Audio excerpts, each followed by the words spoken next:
Hello and welcome to Having a Baby. I'm Paroshka Cavell. I'm a midwife living and working here in the UK, and I'm registered on the Nursing and Midwifery Council, as all midwives and nurses have to be. Please look at my introductory video for more details about me and why I'm doing these videos. Right, this video is about the third stage of labour, about delivering your placenta. Okay, so you've had your baby, congratulations. Now remember, the information I'm going to give you here is aimed at you if you had a low risk, normal, healthy pregnancy and you've delivered between 37 and 42 weeks. If you've got a complicated high risk pregnancy, please follow the plan that you've got in place, but you can use this as reference for your pregnancy and what's going to happen to you in labour. Okay, the third stage, delivering your placenta. What's going to happen? Hopefully at this point, baby will be on your chest or being cuddled by your partner. You may feel brilliant and amazed that you could have done this. That's fantastic. And you may just feel, oh my God, thank God that's over. I'm exhausted. I just want to sleep. Either way you feel, it's perfectly normal. But unfortunately, it's not all over yet. We need to get that placenta out. There are two methods of doing this. One is the active stage and one is the physiological stage. And I'll just tell you a little bit about the difference between those two.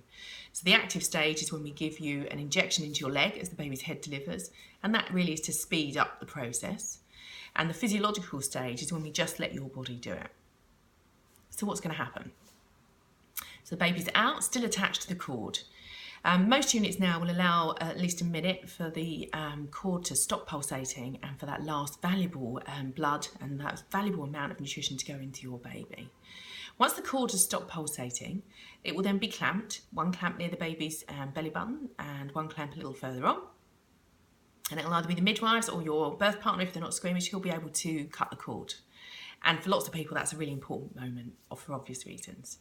Now, the cord is quite tough and a lot tougher than you think it's going to be when you go to cut it. So make sure you're not squeamish, okay? And it'll probably look a bit different to what you imagined. It's quite bluey white, okay? And it's like a jelly, like a curly cable on a telephone. Okay, so the cord has now been cut and the placenta now has to come out. So if you've had the injection, we will have given that to you as your baby's head delivered and it goes into your leg.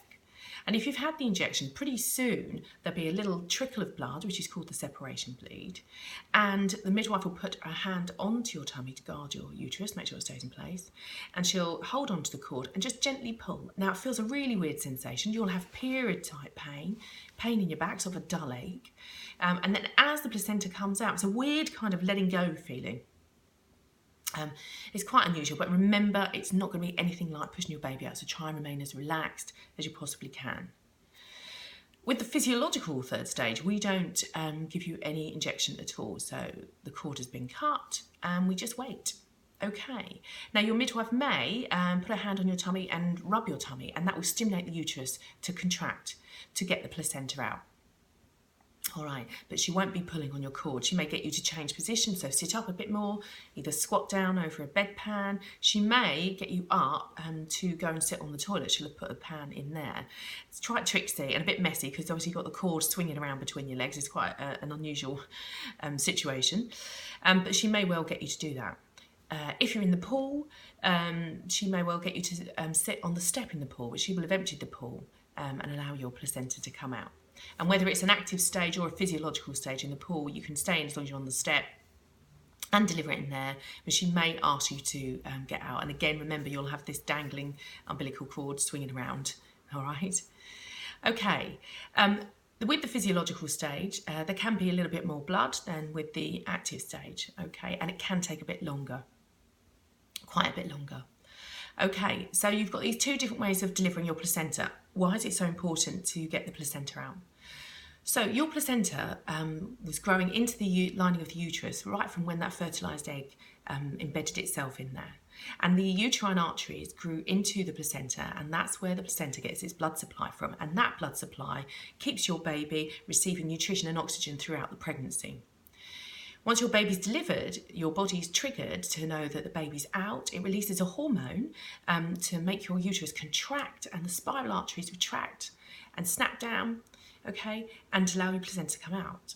Now, the uterus has to snap down really tight because it has to stop these arteries from bleeding, just the same as if you cut yourself anywhere else in your body, okay? So that's why you get these contractions. Remember also that your uterus was the size of a pear before you got pregnant, and it's grown big enough to hold a person in, and now it's got to get back down. If you imagine, it's got to shut those arteries off, so it has to clamp down quite quickly. It won't go down to the size of a pear initially. We'll probably get it to about a cricket ball, and it happens really, really quickly after you've delivered the baby. Now, sometimes your uterus struggles to contract, and so it contracts down and then it comes up again, and that is when you might get a bleed, okay? And sometimes you may get a bleed from having a tear. So either way, if you do get a bleed, it's really important that your placenta is out so we can see what is going on. So that's why we need your placenta to come out. If your placenta is still inside you, your uterus is trying to contract and it can't, then you're going to bleed because it can't shut down on the spiral arteries, okay? And if you've got a tear sort of quite high up and your placenta is sat there, we can't see it, so you're going to carry on bleeding until we've got that out of the way, sort of a bit of an obstruction. If you do have quite a big bleed, don't panic, okay? It's something that we deal with on a regular basis, and your midwife will call for help. Lots of other people will come in the room. Everyone knows what they're doing, and it looks really busy, but don't be frightened, okay? And we'll get that sorted out and stop that bleed for you. That's the plan. Sometimes as well, your placenta decides it's not coming out, and that's really unfair, but that's sometimes what happens, and it gets stuck. And you have to have what's called a manual removal.